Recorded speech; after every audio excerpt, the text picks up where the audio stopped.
غوث پاک کی چوکھٹ سے دور کر دیتا ہے، غریب نواز کی چوکھٹ سے دور کر دیتا ہے، محبوب الہی کی چوکھٹ سے دور کر دیتا ہے۔ اللہ جب کسی کو مردود کرنا چاہتا ہے تو حضرت دستگیر صاحب قبلہ رحمت اللہ علیہ کی چوکھٹ سے دور کر دیتا ہے، کیونکہ اللہ کا یہ بنایا ہوا نظام ہے۔ دیکھو رسول اللہ کیا فرمائے کہ میری امت میں 73 فرقے ہوں گے، بولے کتنے؟ بولے اس میں سے جنتی کتنے ہیں؟ سبحان اللہ، بہت پڑھے لکھے لوگ ہیں یار۔ اور جہنمی کتنے ہیں؟ ارے واہ سبحان اللہ، آدھی تقریر تو تم ہی لوگ کر لے رہے یار، مگر نذرانہ پورا مجھے لینے دو۔ تو مسئلے کو سمجھو، 72 فرقے جہنم میں جائیں گے، ایک جنت میں جائے گا۔ سوال یہ ہے کیا وہ 72 نماز نہیں پڑھیں گے؟ ارے وہ ہم سے زیادہ نماز پڑھیں گے۔ ہم تو نماز پڑھیں گے، پیشانی پہ گھٹا نہیں آئے گا، اس کو تو پورا کالا چمبا لگ جائے گا۔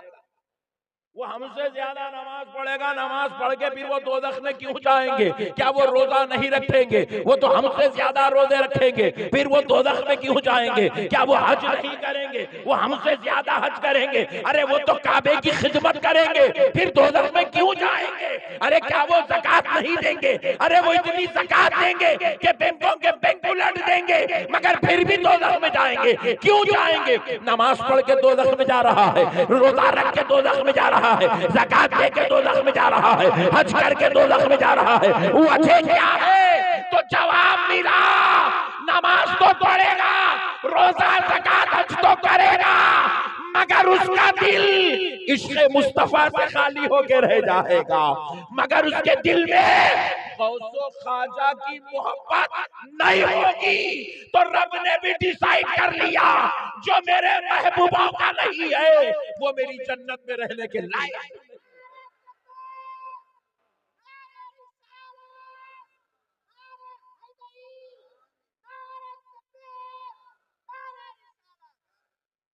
ہم غریب ضرور ہیں، غدار نہیں۔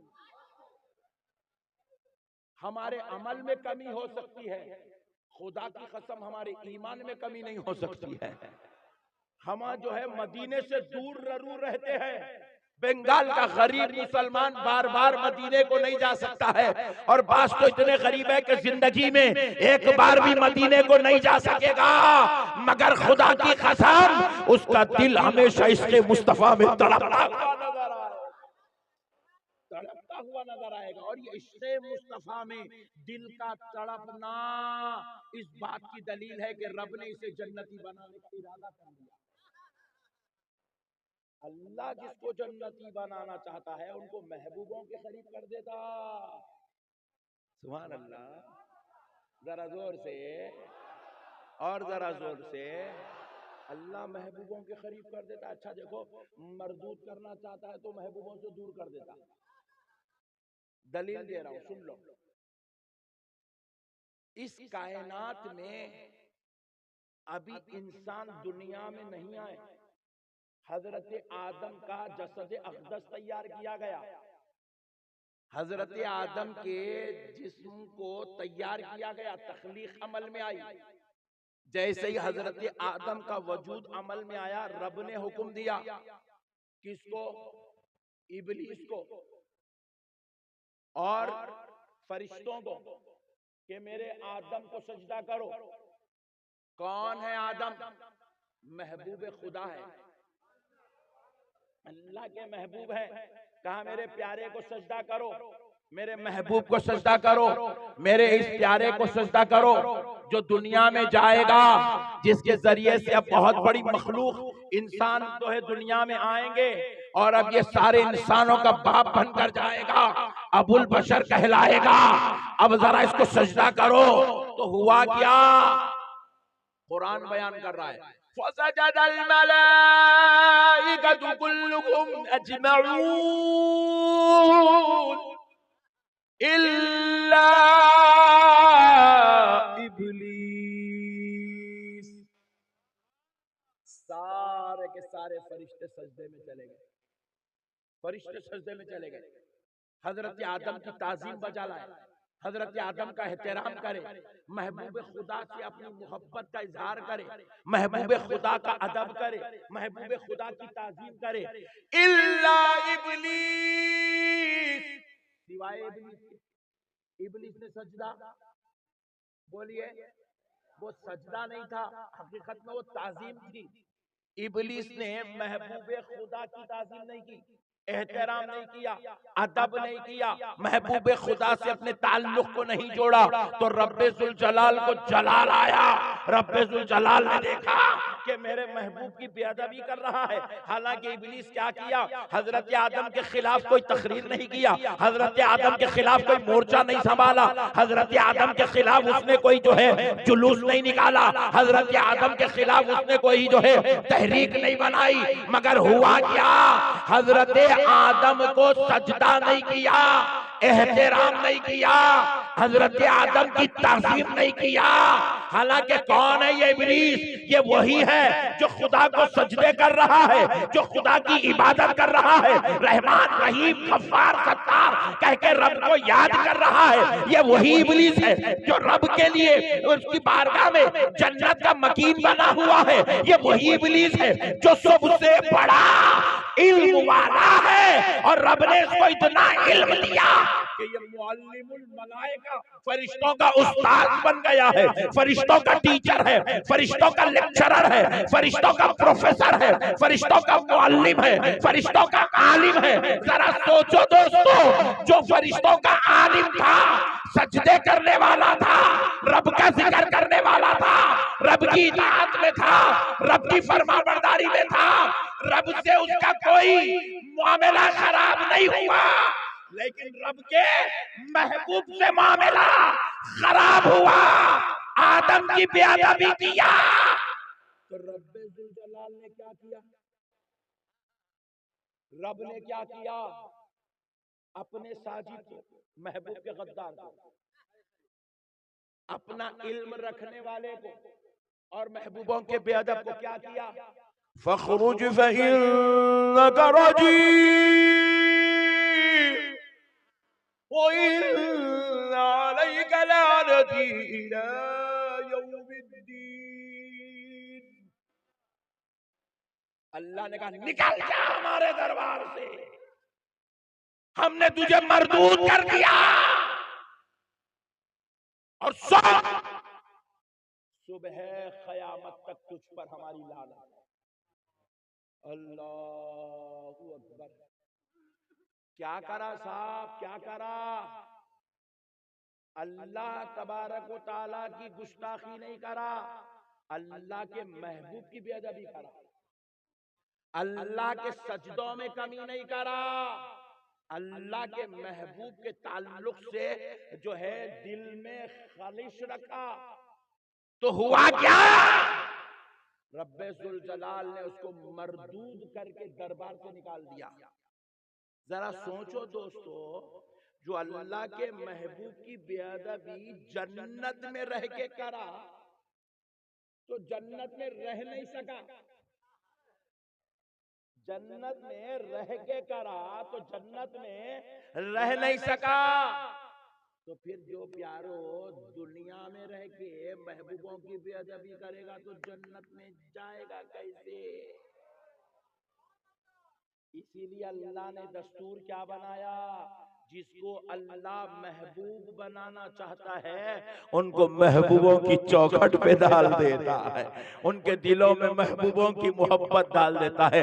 اس لیے بنگال والوں، سرکار دستگیر صاحب قبلہ رحمت اللہ علیہ کے آستانے سے جڑ کے رہنا، کیونکہ یہ وہ آستانہ ہے، یہاں تم بیٹھتے ہو تو یہاں تمہیں بنگالی فیض نہیں ملتا، یہاں تمہیں بغدادی فیض ملتا ہے، یہاں تمہیں بغدادی فیض ملتا ہے، بغداد والے غوث پاک کا فیض ملتا ہے۔ دیکھو کئی لوگ ہمارے جیسے غلام بولے ہم پہ غوث پاک کا کرم ہے، بولے اجی تمہارے جیسے میرے جیسے گنہگاروں پہ غوث پاک کا کرم ہے، وہ تو بیٹے شہزادے، ان پہ کتنا کرم ہوگا، ان پہ نظر کا عالم کیا ہوگا۔ اس لیے آقاؤں سے جڑ کے رہنا، محبوبوں کو مضبوط پکڑنا، محبوبوں کی غلامی کو پٹا گلے میں ڈالے رکھنا، دوستو کبھی اس کو اپنے سے جدا ہونے نہیں دینا۔ اللہ کا دستور ہے۔ اب پوری کائنات کی تاریخ اٹھا کے دیکھ لو آپ، نہ صرف 1400 سال پہلے انبیاء کی تاریخ اٹھا کے دیکھو، اللہ نے جب جب کسی کو مردود کیا، لعنتی کیا، اللہ نے جب جب کسی کو اپنی بارگاہ سے نعمت سے محروم کیا، آپ اٹھا کے دیکھ لو، کوئی نبیوں کا گستاخ تھا، کوئی صحابہ کا گستاخ تھا، کوئی اہل بیت کا گستاخ تھا، کوئی اولیاء اللہ کا گستاخ تھا۔ پیارے دوستو، جو گستاخ بنتے گئے وہ مردود ہوتے چلے گئے۔ پوری 1400 سال کی تاریخ اٹھا کے کون ہے یزید؟ آپ کی اور ہماری نظر میں یزید ایک جہنمی کا نام ہے، نہیں ہے؟ پھر گھور کے دیکھ رہے کیا جی؟ یزید ایک جہنمی کا نام ہے، یزید ملعون کا نام ہے، یزید مردود کا نام ہے، یزید غدار باغی کا نام ہے۔ بعضوں نے اسے گمراہ کہا، بعض علماء نے اسے کافر کہا، بعض علماء نے اسے جہنم کا کتا کہا۔ تو پیارے دوستو ذرا غور کرو، یزید کون ہے؟ یزید صحابی کا بیٹا ہے، صحابی کا پوترا ہے۔ کون ہے یزید؟ ام المومنین کا بھتیجا ہے۔ کون ہے یزید؟ رسول اللہ کا سسرالی رشتہ دار ہے۔ کون ہے یزید؟ مکے اور مدینے پہ 3 سال تک حکومت کرنے والا ہے۔ اللہ اکبر، مکے اور مدینے پہ حکومت کیا، اس کی رعایا میں، اس کے دربار میں جب وہ مشورے لیتا تھا تو صحابہ کرام سے مشورے لیتا تھا۔ حضرت عبداللہ بن زبیر نے اسے کئی مرتبہ مشورہ دیا تھا۔ پیارے دوستو، تابعین اس کے دوستوں میں سے تھے۔ صحابی کا بیٹا ہو کر، صحابی کا پوترا ہو کر، ام المومنین کا بھتیجا ہو کر، رسول اللہ کا سسرالی رشتہ دار ہو کر، خدا کی قسم جنتی نہیں ہو سکا۔ ذرا زور سے بولو، جنتی کلمہ پڑھ کے بھی جنتی نہیں ہو سکا، کبھی کبھی نماز پڑھ کے بھی جنتی نہیں ہو سکا، کعبے پہ حکومت کر کے جنتی نہیں ہو سکا، مدینے پہ راج کر کے جنتی نہیں ہو سکا۔ کیوں نہیں ہوا؟ اللہ کی قسم کان کھول کے سن لو، اس لیے نہیں ہوا کیونکہ وہ نبی کی آل پاک کا غدار تھا، وہ آل مصطفیٰ کا باغی تھا، وہ اہل بیت اطہار کا دشمن تھا۔ میرے دوستو، مسئلوں کو سمجھو، وہ صحابی کا بیٹا ہو کر آل نبی کی گستاخی کر کے جنتی نہیں ہو سکا۔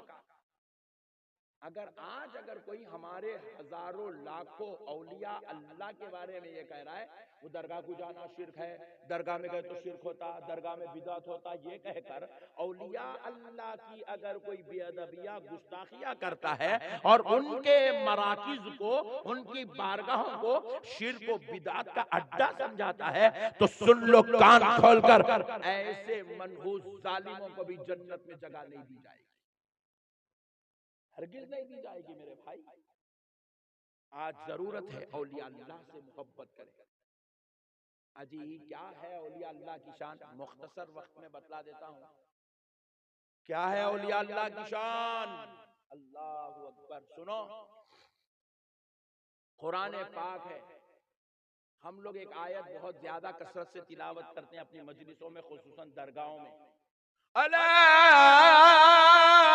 ان اولیاء اللہ لا خوف علیہم ولا هم يحزنون۔ یہ آیت مبارکہ کثرت سے اہل سنت میں پڑھی جاتی ہے، تو ہمارے بعض سننے والوں کو یہ غلط فہمی ہوئی کہ شاید یہی ایک ہی آیت ولیوں کی عظمت پہ اتری۔ اللہ کی قسم ایسا نہیں ہے مسلمانوں، اولیاء اللہ کی عظمت پہ ایک آیت نہیں، سینکڑوں آیات قرآن کے اندر ہے، سینکڑوں آیات۔ ارے حد تو یہ ہے اللہ نے اپنے ولی کے نام سے قرآن میں سورہ نازل فرمایا ہے. ولی کے نام سے سورہ ہے. قرآن پاک اٹھا کر دیکھیے 21واں پارہ کھولیے. قرآن میں ایک سورت ہے جس کا نام ہے سورہ لقمان. کون ہے یہ لقمان؟ فرمایا جاتا ہے جمہور علماء کا اس بات پر اتفاق ہے کہ حضرت لقمان اللہ کے ولی ہیں. ولی کے نام کا سورہ قرآن میں. نہ صرف ولی کے نام کا بلکہ ولیہ کے نام کا سورہ قرآن میں. 16واں پارہ اٹھا کر دیکھو سورہ مریم. کون ہے حضرت مریم؟ پیغمبر کی ماں ہے مگر خود پیغمبر نہیں ہے کیونکہ کسی عورت کو پیغمبر نہیں بنایا گیا. کون ہے حضرت مریم؟ اللہ کی ولیہ ہے. نہ صرف ولی کے نام کا سورہ ولیہ کے نام کا سورہ بلکہ قرآن پاک اٹھا کے دیکھو ولیوں کی آل کے نام کا سورہ قرآن میں ہے. آل محمد تو آپ نے نماز میں پڑھا, آل ابراہیم پر درود آپ نے نماز میں پڑھا, آل محمد آل ابراہیم کا تذکرہ بار بار سنا, مگر آؤ قرآن اٹھا کے دیکھو آل ولی اللہ کے نام سے رب نے قرآن میں سورہ اتارا.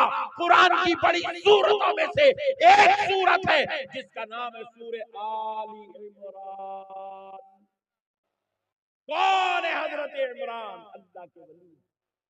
ولی کی آل کے نام سے سورہ رب ذوالجلال نے قرآن پاک میں نازل کیا. نہ صرف اتنا بلکہ آؤ 15واں پارہ دیکھو اللہ نے ایک اور سورت نازل فرمائی ہے. اس سورے کا نام ہے سورہ کہف. کیا ہے ذرا بولو. ارے یار اتنا ٹھنڈا یار, ذرا زور سے. سورہ کہف. سورہ 15واں پارے میں پڑھنا ہر جمعے کو عصر کی نماز سے پہلے, فجر سے لے کے عصر تک کبھی بھی یہ سورہ پڑھے تو ہلاک کرنے والی بیماری نہیں آتی. ہمارا کو قرآن کے اوپر اب بھروسہ نہیں. اب نہیں, کئی لوگوں کو دیکھا میں اسے بڑے بڑے ناریلا لے کے جا کے گھر کے اندر بن رہے ہیں, دکانوں میں لگا رہے ہیں, اور بعض لوگوں تو کیا کر رہے ہیں وہ لیمبو پھلاواں مرچی اور کیا کیا کہ بلا بتر گاڑی کے نیچے مڈگاٹ کو لگا رہا. میں پوچھا کئی کو لگا, بولے ایکسیڈنٹ نہیں ہوتا کہتے. اے لو ابے حولے وہ مرچی کھائے تو منہ کا ایکسیڈنٹ ہوتا, تیری کار کا کیسا بچتا رہے دیوانے. عجیب و غریب دیوانے فلسفے آ گئے ہمارے پاس. غیروں کے طریقے لے لیے, مرچیاں لے کے ٹوبلے پہ بیٹھے ہوئے گاڑی کے نیچے. ایک جنا کیا کرا, یا بمپر کو لال تاگا بنا, ادھر کالا بنا, پیچھے تھوڑا لال پیچھے کالا. مطلب یہ کہیں کو بنا رہے, اس کو تاگے حفاظت کا تاگا ہے. ابے حولے تو اتنا بڑا آدمی ہو کہ حفاظت نہیں کر سک رہا, وہ تاگا کہاں سے حفاظت کرتا رہے دیوانے. میرے پیارے دوستو عجیب و غریب مسائل ہمارے درمیان میں آ گئے ہیں. یاد رکھو پیارے دوستو, پیارے مصطفیٰ جان رحمت نے ہمیں حفاظت کا طریقہ بتلایا ہے کہ حادثات سے بچنے کا طریقہ کیا ہے, بیماریوں سے بچنے کا طریقہ کیا ہے, وباؤں سے بچنے کا طریقہ کیا ہے, بلاؤں سے بچنے کا طریقہ کیا ہے. اب میں 1 گھنٹے میں یہ ساری چیزیں تو نہیں بتا سکتا, مگر اس سے اگر سیکھنا ہو آؤ اپنے پیروں کی صحبت میں بیٹھو, تمہیں یہ سارے طریقے نصیب ہو جائیں گے. آؤ پیروں کی صحبت میں بیٹھو, آؤ نیک لوگوں کی صحبت میں بیٹھو, یہ سارے طریقے تمہیں سیکھنے کو مل جائیں گے. تو الغرض پیارے دوستو ہوا کیا, سورہ کہف اللہ نے نازل کیا. کہف کا معنی کیا ہے؟ غار. پتھروں کے بیچ میں جو بنی ہوتی ہے غار, زمین کے اندر جو بنی ہوتی ہے وہ غار کا ذکر ہے. اس کے نام سے اللہ نے قرآن میں سورت اتاری. ہم پریشان ہو, بولے اے اللہ مولا سورہ محمد بولے تو بات سمجھ میں آئی, تیرا محبوب ہے اس کے نام سے سورہ اتار رہا ہے. سورہ ابراہیم بولے تو بات سمجھ میں آئی, تیرا خلیل ہے اس کے نام سے سورہ اتار رہا ہے. سورہ مریم بولے تو بات سمجھ میں آئی, اللہ تیری قدرت کا جلوہ بن کر دنیا میں ظاہر ہوئی, ان کے نام سے سورہ اتار رہا ہے, بات سمجھ میں آئی. لیکن اے اللہ یہ کہف غار کے نام سے سورہ, تو بارگاہ الہی سے جواب آیا, بندے خالی سورے کے نام پہ کیوں پریشان ہے, تلاوت کر کے تو دیکھ لے مسئلہ حل ہو جائے گا. جب بندوں نے تلاوت کرنا شروع کیا تو کیا پتا چلا, وہ سورہ کہف کوئی اور نہیں، اس لیے اس کا نام کہف رکھا گیا، کیونکہ اصحاب کہف یہ کچھ اولیاء تھے جو بادشاہ کے ظلم سے بچنے کے لیے اس غار میں آ کر اللہ کی پناہ لیے ہوئے تھے، تو اللہ کے حکم سے اللہ نے ان کو 309 سال تک اس غار میں سلا دیا، وہ سو گئے، تو وہ غار اللہ کو اتنی پسند آئی کیونکہ اس میں اس کے ولی، اس کے محبوب آرام کر رہے ہیں، اتنی پسند آئی کہ اللہ نے اس غار کے نام سے سورہ کہا میرے بندو مجھے ولی تو ولی، محبوب تو محبوب، محبوبوں کے آرام کرنے کی جگہ بھی مجھے پسند ہے۔ سبحان اللہ۔ اب ایک مسئلہ سن لو قرآن کے حوالے سے، کیا ہے کہف؟ وہ غار جہاں اللہ کے ولی آرام کرے، اللہ کے پیارے نیک برگزیدہ بندے جہاں آرام کرے، اس غار کا نام، اس جگہ کا نام ہے کہف۔ سبحان اللہ۔ ذرا زور سے، کتنے سال سوئے؟ 309 سال۔ اس کے بعد وہاں سے اٹھے، نیند سے بیدار ہوئے، چلے گئے، غار تو خالی ہو گئی، وہاں تو ان کا مزار نہیں ہے، خالی 309 سال جس جگہ آرام کرے، اللہ کو وہ جگہ اتنی پسند ہے، محبوبوں کی وہ آرام گاہ اتنی پسند ہے کہ اللہ نے اس کے نام سے قرآن میں سورت اتارا۔ تو پھر ذرا سوچو اس مزار کا عالم خدا کی نظر میں کیا ہوگا، جہاں پر 1000 سال سے سارے ولیوں کا سردار غوث اعظم، اس مزار کا عالم خدا کی نظر میں کیا ہوگا جہاں پر 900 سال سے عطائے رسول ہند الولی خواجہ معین الدین چشتی حسن سنجری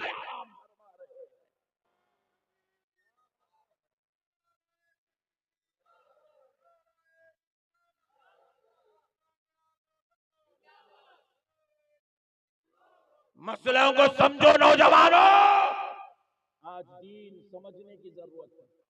فتنے گلی گلی کوچے کوچے میں پھیل رہے ہیں، انتشار پھیل رہا ہے، اختلاف پھیل رہا ہے، ضلالت عام ہو رہی ہے، شرارت عام ہو رہی ہے، جھگڑا لڑنا فتنہ ہمارے اپنوں نے اپنی زندگی کا مقصد بنا لیا۔ ایسے دور میں ایمان کو سنبھالنا اللہ کی قسم یہ سب سے بڑی بات ہے۔ پہلے تو بھی دوسرے بازو والوں کے جلسوں میں جا کے بیٹھے تو گستاخی سننے کو ملتا تھا، ڈر ہوتا تھا، اللہ اکبر کتنا خطرناک بیان کر دیا انہیں۔ اب گستاخی جا کے جلسوں میں مسجدوں میں بیٹھ کے سننے کی ضرورت نہیں ہے، فونوں پہ گھس کے اندر جیب کے اندر نکل جا رہی ہے۔ فیس بک کھولے تو بازو والے مولانا کا بیان، یوٹیوب کھولے تو بازو والے مولانا کا بیان، وہ کھولے تو انسٹاگرام کھولے تو بازو والا مولانا، کوئی نعوذ باللہ غوث پاک کی گستاخی کر رہا ہے، کوئی غریب نواز کی گستاخی کر رہا ہے، کوئی رسول اللہ کے علم غیب کا انکار کر رہا ہے، کوئی حضور کے حاضر و ناظر ہونے پر بحث کر رہا ہے، کوئی نعوذ باللہ لامکان تشریف لے جانے پر اختلافات کر رہا ہے۔ ایسے فتنوں کے دور میں، ایسے اختلاف کے دور میں خدا کی قسم مسلمانوں، ایمان اسی کا سلامت رہتا ہے جس کو دامن پیر نصیب ہو جاتا ہے۔ پیر کا دامن تھام لو، پیر کا بولے تو پیر کا تھامو، منگل کا نکو۔ سبحان اللہ۔ پیر بولے تو پیر کچھ پکڑنا، منگل کو نہیں، اپنے پاس منگل بہت ہے، ہاں منگل اپنے پاس بہت ہے۔ مارکیٹ میں اتنے خطرناک ایک صاحب پھول نکالا ہاتھ، اما فیس بک پہ وائرل ہو رہی، ولی مل گیا، ولی مل گیا، پھول نکالا۔ میں بولا انہیں ولی نہیں ہوتا رے۔ اچھا بڑھا رہے ٹینشن نہ کھولو یار۔ تو سنو، میں بولا انہیں ولی نہیں ہوتا، جادوگر ہے، جادوگر۔ پھولا نکالنا، یہ نکالنا، اس سے ولی کا کوئی تعلق۔ زور سے بولیے، ولی کہتے کس کو ہیں؟ جس کا چہرہ دیکھو تو خدا یاد آ جائے۔ ولی کس کو کہتے ہیں؟ جو شریعت کا پابند ہوتا ہے. ولی کس کو کہتے ہیں؟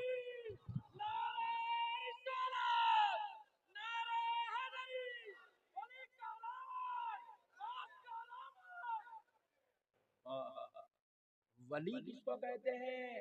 جو نمازوں میں نظر آتا ہے. ولی کس کو کہتے ہیں؟ جو مسجدوں میں نظر آتا ہے. ولی کس کو کہتے ہیں؟ جو غلاموں کو بلا بلا کر ان کے قلب کو پاک کرتا ہوا نظر آتا ہے، انہیں خدا سے جوڑتا ہوا نظر آتا ہے، گناہوں سے توبہ کراتا ہوا نظر آتا ہے، دنیا سے فتنے مٹاتے ہوئے نظر آتا ہے، محبت و پیار اخلاص کی بات کرتا ہوا نظر آتا ہے.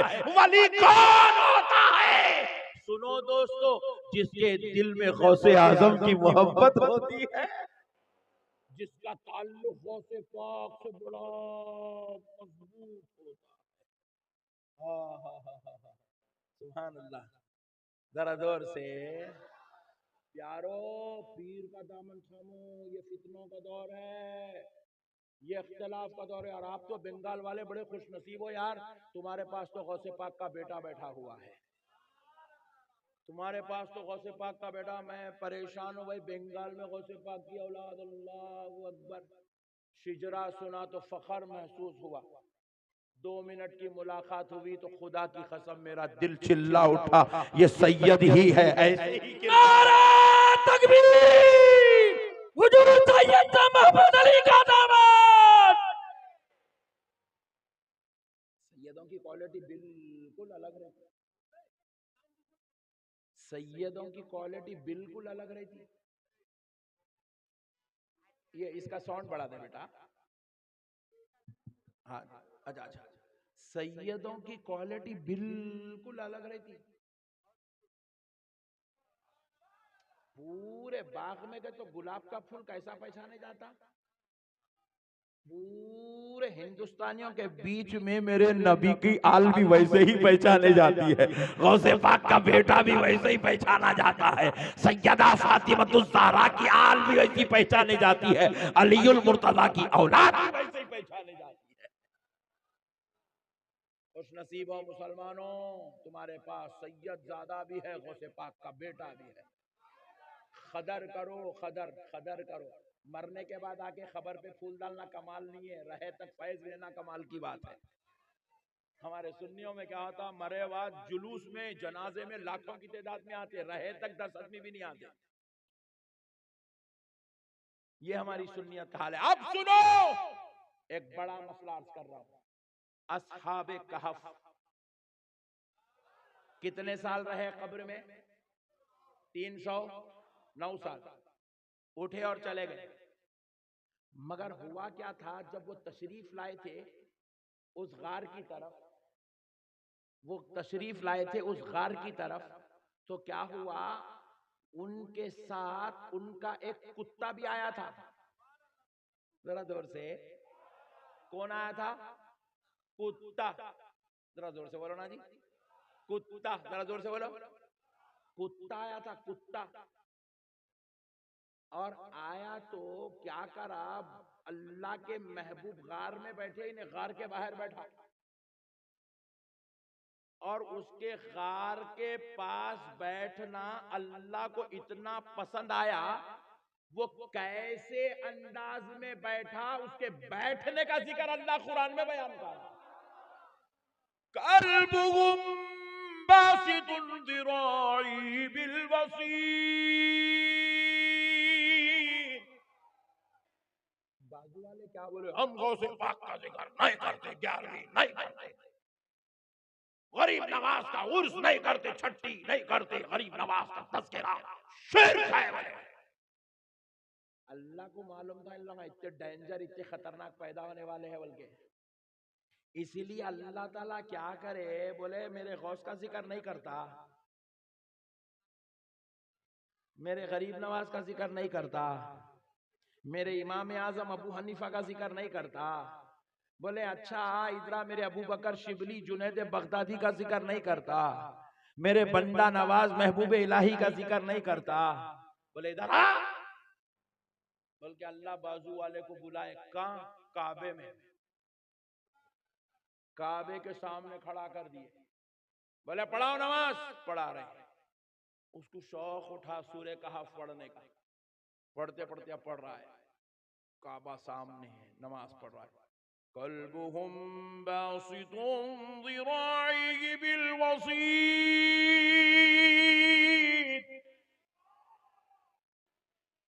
میں پریشان ہو، میرے مولا تیری رحمت کے صدقے جاؤں. ہندوستان میں کر رہے بولے تو 11ویں نہیں کرتا ہوں، بولا غوث پاک کا غریب نواز کا ذکر نہیں کرتا ہوں، بولا کعبے کے سامنے ٹھہر کے ولی کے کتے کا ذکر کر رہا. اللہ کہا میرے محبوبوں کا ذکر نہیں کرتا، میرے دربار میں کھڑا کر کے حالت نماز میں کعبے کے سامنے ولیوں کے کتے کا ذکر تجھ سے کروا لوں. اللہ اللہ.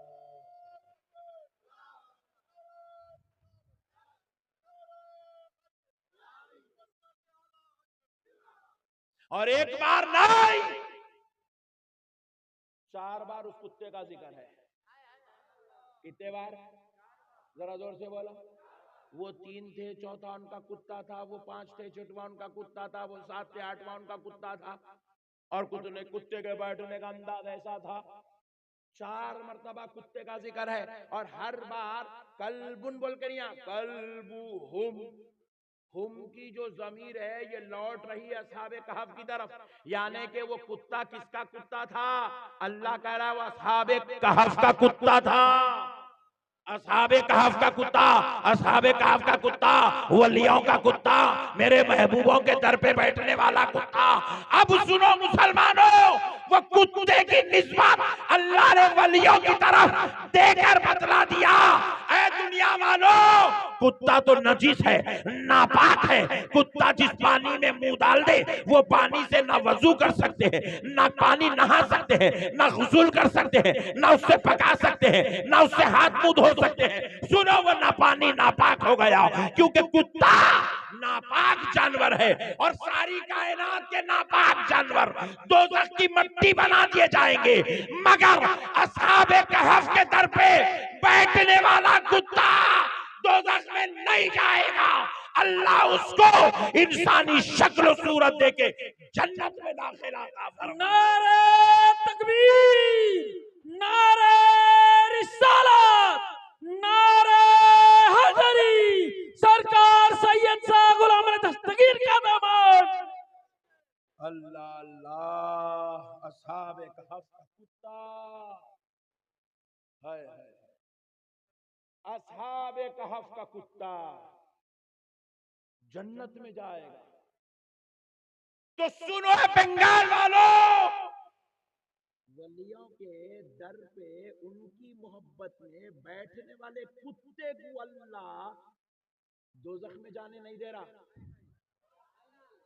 جو کبھی غریب نواز کے در پہ ایمان کی حالت میں بیٹھتا ہے، جو کبھی بندہ نواز کے در پہ بیٹھتا ہے، جو کبھی محبوب الہی کے در پہ بیٹھتا ہے، جو کبھی سرکار دستگیر صاحب قبلہ کے دربار میں بیٹھتا ہے، اور جو کبھی سارے سردار ولیوں کے سردار غوث اعظم کے دربار میں بیٹھتا ہے. تو سنو مسلمانوں، ایسے محبوبوں کے دربار میں جو انسان ہو کر ایمان کی حالت میں بیٹھے، اللہ اس کو دوزخ میں کیسے ڈال دے گا؟ اسی لیے اللہ جب جس کو جنتی بنانا چاہتا ہے، اپنا محبوب بنانا چاہتا ہے، ان کو محبوبوں کی چوکھٹ پہ ڈال دیتا ہے. محبت کرو اللہ والوں سے، پیار کرو اللہ والوں سے، تعلق مضبوط رکھو اللہ والوں سے. جتنا اللہ والوں کے قریب ہوتے جاؤ گے اتنے منازل طے ہوتے جائیں گے. دیکھو جتنے بڑے بڑے ولی بنے ہیں، سب نے بڑے بڑوں کے در پہ جو ہے اپنے سروں کو ٹکایا ہے، ان کے دہلیزوں کو چوما ہے، ان کی قدم بوسیاں کی ہے، ان کی نالین اٹھائے ہیں، ان کے لوٹے پکڑے ہیں، ان کے مسلح بچھائے ہیں، ان کے طہارت اور وضو کا انتظام کیا ہے. تبھی تو اللہ نے ان کی دعاؤں سے کسی کو محبوب الہی بنا دیا ہے، کسی کو بندہ نواز بنا دیا ہے، کسی کو غریب نواز بنا دیا ہے. اللہ نے جس کو جو مرتبہ دینا تھا محبوبوں کی دعاؤں سے وہ مرتبہ دینا. اللہ کا واسطہ ایسے پرفتن انتشار کے دور میں، ایسے جھگڑوں اور اختلاف کے دور میں پیر کامل کا دامن تھامنا ضروری ہے مسلمانوں. نہیں تو برباد ہو جاؤ گے، تباہ ہو جاؤ گے. کوئی بھی آئے گا تمہارے عقیدوں کو چھیڑ چھاڑ کر کے تمہیں تباہ و تاراج کر کے چلا جائے گا. اللہ کا واسطہ مسلمانوں، اپنے عقیدوں کی اصلاح کرو، عقیدوں کو مضبوط پکڑو، بزرگوں کے تعلق سے بزرگوں کی عقیدت، بزرگوں کی محبت میں سرشار رہو، اللہ والوں سے پیار کرو. کریں گے انشاءاللہ، کریں گے انشاءاللہ، کریں گے انشاءاللہ. وما علینا الا البلاغ والحمد للہ رب العالمین.